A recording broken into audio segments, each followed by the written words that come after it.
آخر اللہ تعالیٰ نے قرآن میں کن لوگوں کو کامیاب کہا ہے؟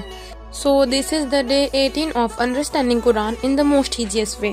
تو کل ہم لوگوں نے ڈسکس کیا تھا سورہ البقرہ کا 13th رکوع، اور آج ہم لوگ دیکھیں گے سورہ البقرہ کا 14th رکوع۔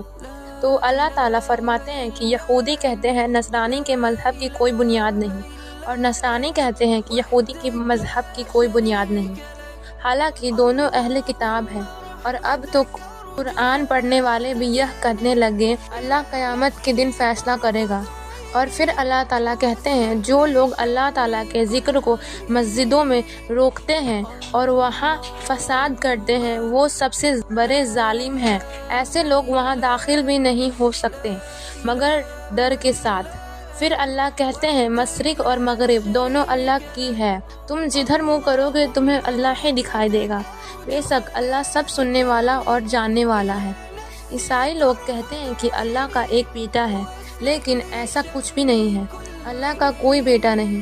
اللہ تعالیٰ پھر فرماتے ہیں کہ ہم تو کن فیکن کہتے ہیں، ہم کہتے ہیں کام ہو جا اور وہ ہو جاتا ہے۔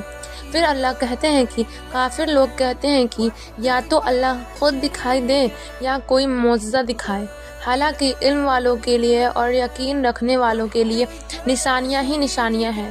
پھر اللہ کہتے ہیں کہ ہم نے نبی صلی اللہ علیہ وسلم کو بشارت دینے اور ڈر سنانے والا بنا کر بھیجا، اور یہودی تک تم سے راضی نہیں ہوں گے جب تک تم ان کے طریقے پر نہ چلو۔